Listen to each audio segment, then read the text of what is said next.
The city lights winked out one by one, plunging everything into an abrupt inky blackness. Not the gentle stardusted dark of the countryside, but a heavy, oppressive void that swallowed sound and sight.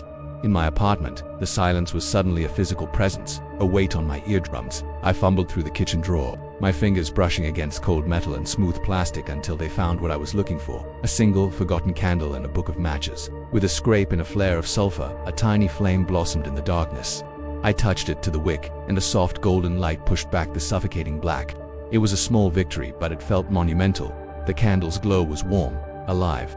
It danced and swayed, casting long, distorted shadows that writhed on the walls like living things. I placed the candlestick on the dining table and sat down. My world now shrunk to this small, flickering circle of light. The silence outside was unnerving. No distant sirens, no hum of traffic, no murmur of the city that never sleeps. It was as if the world had held its breath. I watched the flame, mesmerized by its constant, hypnotic motion. It was beautiful, in a way, a solitary beacon in an ocean of nothing. The shadows it created were less comforting. My coat on the back of a chair became a hunched figure. The houseplant in the corner grew into a gnarled, reaching claw. I told myself it was just my imagination, overactive from the sudden quiet and darkness. But then, I saw it. It wasn't a shadow cast by any object in the room. It was a shadow asterisk of asterisk something, reflected in the polished surface of the dark television screen across the room. I saw my own silhouette, and behind me, another. It was tall, impossibly tall, and slender, its form indistinct but undeniably present. It stood perfectly still, a column of pure blackness just over my shoulder. My heart hammered against my ribs, a frantic drumbeat in the profound silence. Every instinct screamed at me to turn, to confront whatever was standing behind me. But a paralyzing fear, cold and sharp, held me in place. My breath hitched in my throat. I couldn't move.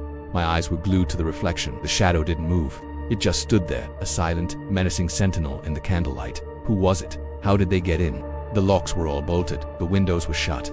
My mind raced, trying to find a logical explanation, but there was none. This was impossible. This was the stuff of nightmares, not a Tuesday night blackout.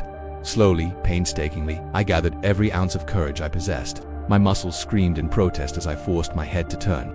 The movement felt like it was happening in slow motion, the creak of my neck impossibly loud in the still air.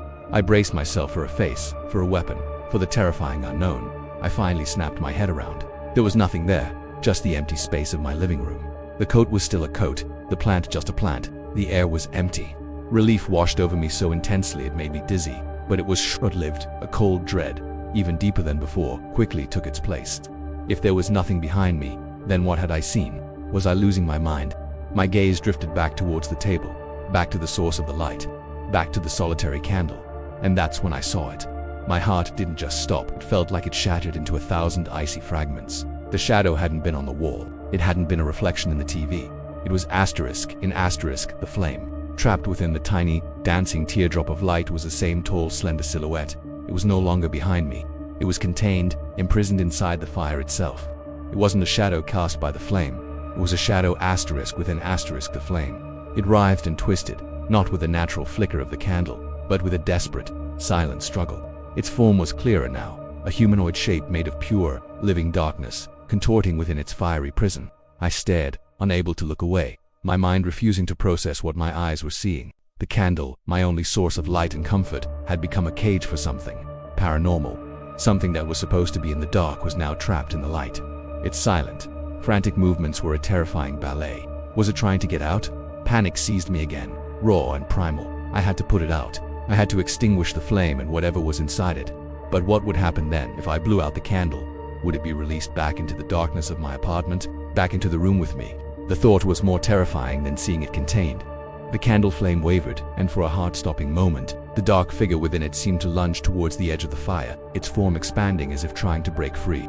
I scrambled back, my chair screeching against the floor, the sound ripping through the silence.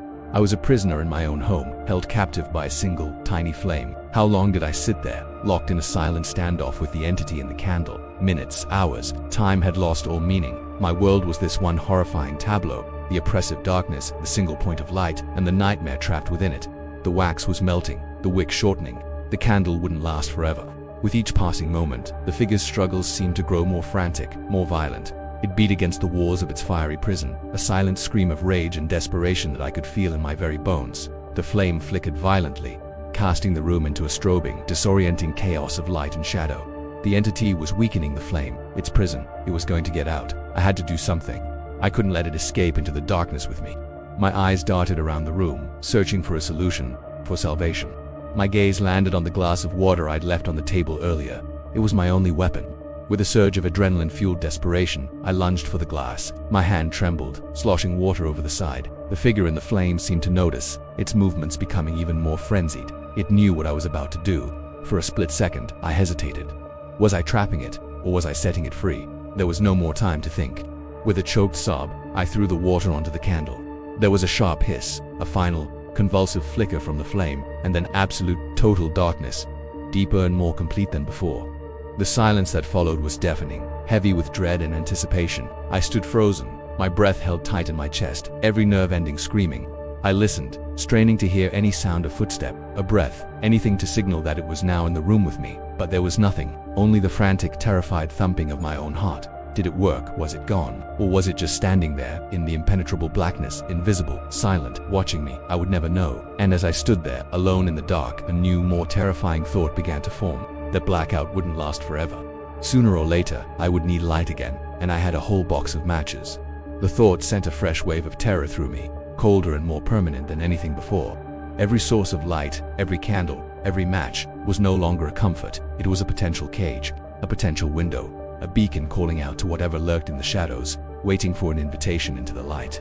From that moment on, I knew I would never look at a simple flame the same way again, and I began to suspect, with a certainty that chilled me to my soul, that I would forever be more afraid of the light than I ever was of the dark.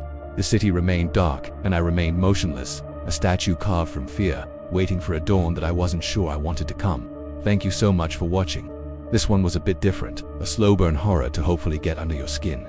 If you enjoyed this story and want to see more like it, please hit that like button, and consider subscribing to the channel and turning on notifications so you don't miss the next one. Let me know in the comments what you thought, and what you would have done in this situation.